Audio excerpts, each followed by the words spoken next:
If I'd listened to what people wanted, I would have made a faster horse, is one of the most famous Henry Ford quotes.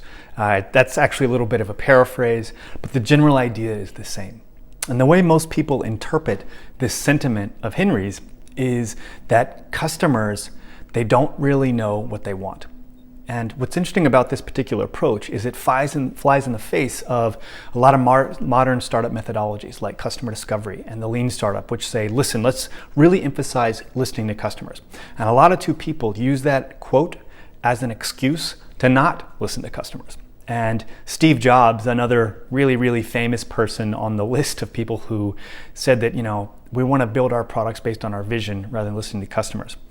But that quote is often misinterpreted. So I'm going to go into very quickly what that means. It's misinterpreted in the sense that customers may not be able to articulate their wants, but they still have their needs. When Henry Ford said that if he'd listened to his customers, they would have had him made a faster horse, that just means that the need was still there. The need was to get places faster than they were getting there before. And what the automobile allowed him to do, of course, was to move much faster and more consistently than a horse. But the underlying need, which is to get from point A to point B, that was always there, and that didn't really change.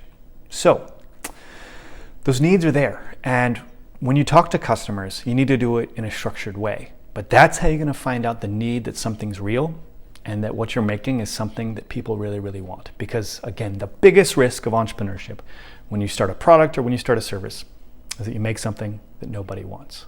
So all this quote proves is that customers can't articulate their need. But that want, that real need is still there. They might just not be using the right words. So that is our Henry Ford lesson for this video.